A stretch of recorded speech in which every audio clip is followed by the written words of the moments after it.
اس نے مجھے اور بھی ایسی بہت سی باتیں سمجھائیں جو میں ابھی آپ لوگوں کو نہیں بتا سکتی، پر میری اس کہانی میں آگے چل کے آپ لوگوں کو خود ہی پتہ چل جائے گی۔ اور اس پوائنٹ پہ مجھے یہ نہیں پتا تھا کہ آج میری زندگی کا سب سے عجیب اور سب سے مشکل دن ہے، یہاں تک کہ رات بہت مشکل ہونے والی تھی۔ میں اس کمرے میں بیٹھ گئی اور اس نے مجھے کہا کہ جیسے ہی میں تمہیں میسج کروں اور جو بھی لکھا ہو تم اس کا مطلب یہی سمجھنا کہ تمہیں سامنے والے کمرے میں جانا ہے، سیدھی جا کر بستر پر لیٹ جانا۔ میں وہاں سے چلی گئی اور میں یہ دیکھ کر حیران رہ گئی کہ وہ باہر کا دروازہ کھلا چھوڑ کر گئی تھی۔ میں یہاں سے بھاگ بھی تو سکتی تھی، میں ڈر بھی تو سکتی تھی، لیکن شاید اس نے پہلے یہ اندازہ لگا لیا تھا کہ میں بھاگنے والوں میں سے نہیں۔ خیر میں وہاں بیٹھی تھی اور مجھے ایسا لگتا تھا کہ وہ مجھے یہاں بٹھا کے بھول گئی ہے۔ پھر تھوڑی دیر کے بعد اس فون پر میسج آیا، لکھا کہ جاؤ کمرے میں۔ اپنا لہنگا سنبھالتی ہوئی اٹھی اور کمرے کے اندر چلی گئی اور سیدھی جا کر بستر پر لیٹ گئی۔ مجھے نہیں پتا تھا کہ کمرے میں کوئی تھا، لیکن کمرے میں اندھیرا بھی تھا۔ آس پاس دیکھنے کی کوشش کر رہی تھی، پر اندھیرے میں کچھ نظر نہیں آ رہا تھا۔ میں کہاں تھی، یہ کس کا کمرہ تھا، مجھے نہیں پتا تھا، لیکن یہاں سے بہت اچھی خوشبو آ رہی تھی اور آس پاس بہت بڑے بڑے اور مہنگے فرنیچر پڑے ہوئے نظر آ رہے تھے۔ شاید یہ اس کے شوہر کا کمرہ تھا، پر اس کمرے کی لائٹ کیوں بند تھی؟ میں نے رونا شروع کر دیا کیونکہ مجھے ڈر لگ رہا تھا۔ میری ماں اور میری بہنیں میرے لیے ضرور فکر مند ہوں گی، وہ مجھ سے رابطہ کرنے کی کوشش کر رہی ہوں گی، لیکن میرے پاس تو کوئی فون نہیں تھا۔ میں نے پہلے بھی ان کو بازار کے فون سے فون کر کے بتایا تھا کہ یہ بات ہے، وہ بہت پریشان ہوں گی کیونکہ میں نے گھر سے باہر کبھی رات نہیں گزاری تھی۔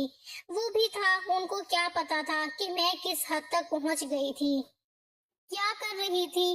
یہ سب کچھ بہت عجیب تھا، لیکن یہ نہیں پتا تھا کہ ابھی اس سے زیادہ کچھ اور ہونے والا تھا۔ کبھی کبھی ہم اندازہ نہیں لگا پاتے کہ ہماری زندگی میں کیا ہونے والا ہے۔ ایک مضبوط انسان کی زندگی کسی ایسے رائٹر کی لکھی ہوئی کہانی ہوتی ہے جس نے زیادہ سوچ سمجھ کے نہیں لکھا۔ مجھے بھی میری زندگی اب ایسے ہی یہ کہانی لگ رہی تھی اور میں یہ سوچنے سے قاصر تھی کہ آگے کیا ہونے والا ہے۔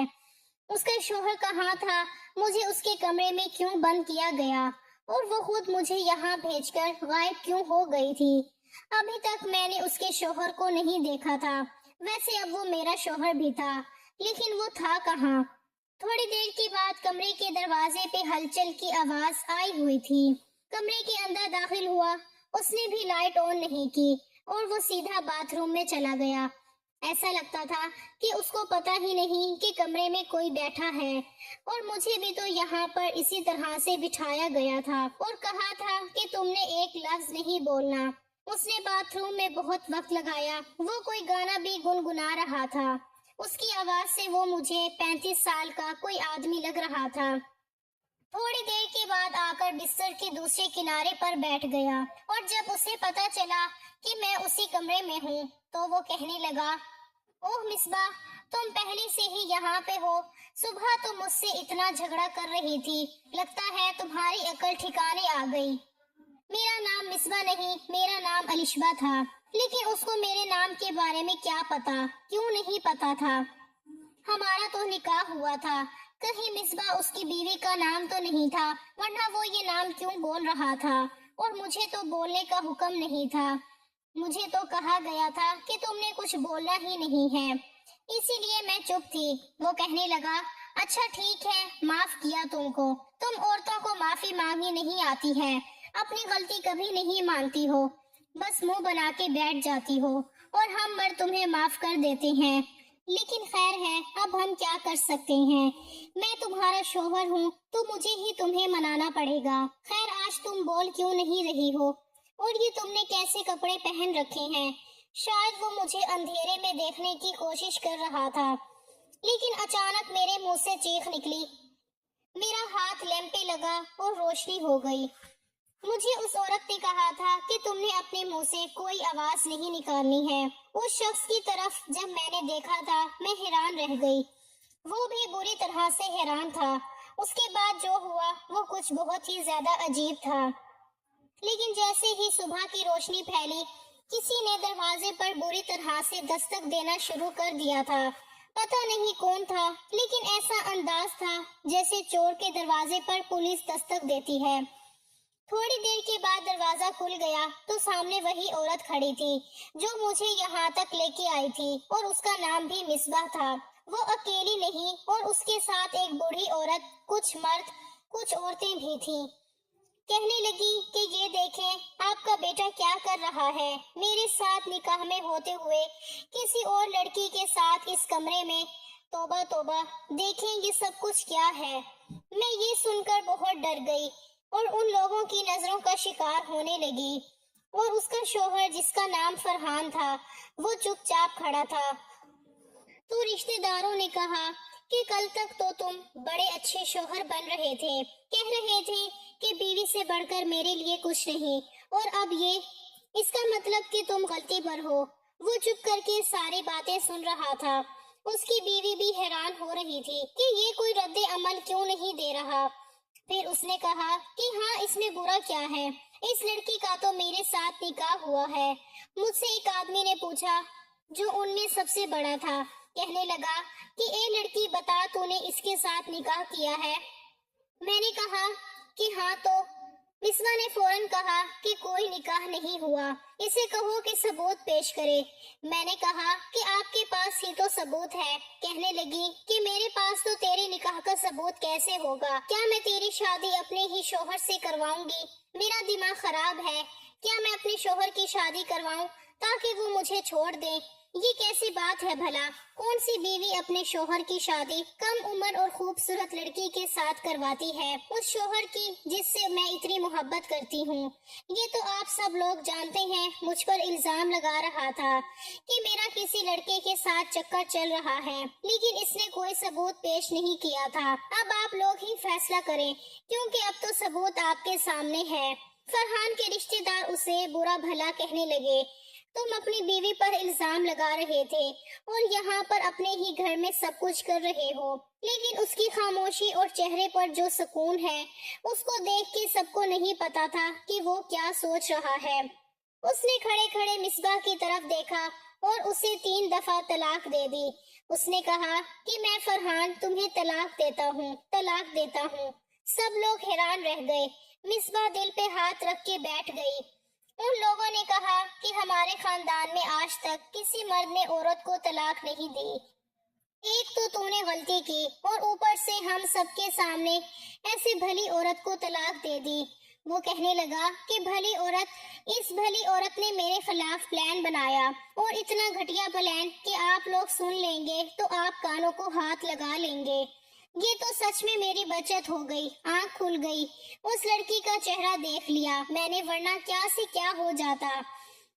اس نے اس لڑکی سے جھوٹ بولا کہ اس کا میرے ساتھ نکاح ہوا ہے، جبکہ کوئی نکاح نہیں ہوا، کیونکہ مجھے تو اس کے نکاح کے بارے میں پتہ ہی نہیں ہے۔ نکاح نامہ بھی جھوٹا تھا۔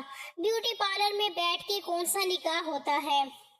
پھر اس معصوم لڑکی کو بے وقوف بنا کر، پیسوں کا لالچ دے کر یہاں پر بھیج دیا تاکہ یہ بات ثابت کر سکے کہ میرا کسی اور کے ساتھ چکر ہے، کیونکہ کچھ دن پہلے میں نے اس کا عاشق پکڑ لیا تھا۔ اپنے سے آدھی عمر کے لڑکے کے ساتھ اس نے چکر چلا رکھا تھا، اور اس سے پہلے کہ میں اس کے خلاف کوئی ثبوت تلاش کرتا، اس نے میرے خلاف یہ چال چلی۔ ایک تو یہ بے وفا اور بد کردار عورت، اوپر سے یہ چالیں بھی چلتی ہے، جھوٹ بھی بولتی ہے، دھوکہ بھی دیتی ہے۔ ایسی عورت کو میں اپنی زندگی میں کیوں رکھوں؟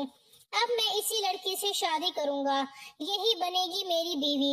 یہ بات سننے کے بعد میں حیران رہ گئی، اور اس نے مجھے عزت سے میرے گھر بھجوا دیا۔ میں نے واپس آ کر اپنی ماں کو سب کچھ بتا دیا۔ اس کو تو یہ سمجھ نہیں آ رہا تھا کہ وہ مجھے ڈانٹے یا اللہ کا شکر ادا کرے۔ میں صحیح سلامت واپس آ گئی تھی، کیونکہ جب جلدی سے میرا ہاتھ لیمپ پر لگ گیا تھا اور کمرے میں روشنی ہو گئی تھی، مجھے کیا پتا تھا کہ امیروں نے اپنے سائے ٹیبل پر ہی ایک لیمپ رکھا ہوتا ہے جس کا بٹن بالکل بستر کے پاس ہی ہوتا ہے۔ اس نے میری شکل دیکھ لی اور پوچھا کہ کون ہو تم؟ میں تمہیں اپنی بیوی سمجھ رہا تھا، اور مجھے مجبوری میں سب کچھ بتانا پڑ گیا۔ میں نے کہا کہ میں آپ کی بیوی ہوں، تو اس نے مجھے بتایا کہ پر میرا تو تمہارے ساتھ کوئی نکاح ہی نہیں ہوا۔ اس نے رات بھر مجھے ہاتھ تک نہیں لگایا اور ایک سائڈ پر بیٹھ گیا۔ پھر وہی ہوا جس کی امید تھی کہ صبح اس عورت نے سارے رشتہ داروں کو اکٹھا کیا، خاندان کے بڑے بندوں کو ایک ساتھ جمع کر کے ان کے ساتھ فرحان کو بد کردار ثابت کرنا چاہتی تھی، لیکن اس کی چال اسی پر بھاری پڑ گئی اور اس طرح میں ایک امیر آدمی کی بیوی بن گئی۔ اس نے میری بہنوں کو بھی اپنے ہی گھر میں بلا لیا اور میری ماں کو بھی۔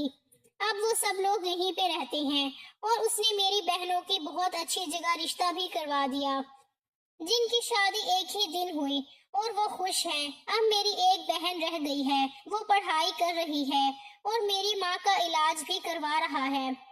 اس دنیا کا سب سے اچھا شوہر ہے اور میں اس کے ساتھ بہت خوش ہوں۔ میں جو کہتی ہوں وہ مجھے لا کر دیتا ہے اور کہتا ہے کہ تم ایک معصوم لڑکی تھی، شاید تمہاری مدد کرنے کے لیے ہی اللہ نے مجھے تم سے ملایا تھا، کیونکہ اگر تم مجبوری میں یہاں تک آ گئی تو کل تمہارے ساتھ پتہ نہیں کیا ہوتا۔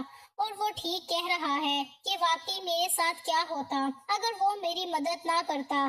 آج ہم میاں بیوی ہیں، ایک پاک رشتے میں ہیں، نکاح میں ہیں اور اللہ کا شکر ہے کہ ایک دوسرے کے ساتھ ہیں اور سب کچھ بالکل ٹھیک بھی ہے۔ آپ لوگ بتائیے کہ اگر آپ میں سے کوئی میری جگہ ہوتا تو کیا کرتا، اور فرحان نے جو کیا وہ صحیح کیا یا نہیں؟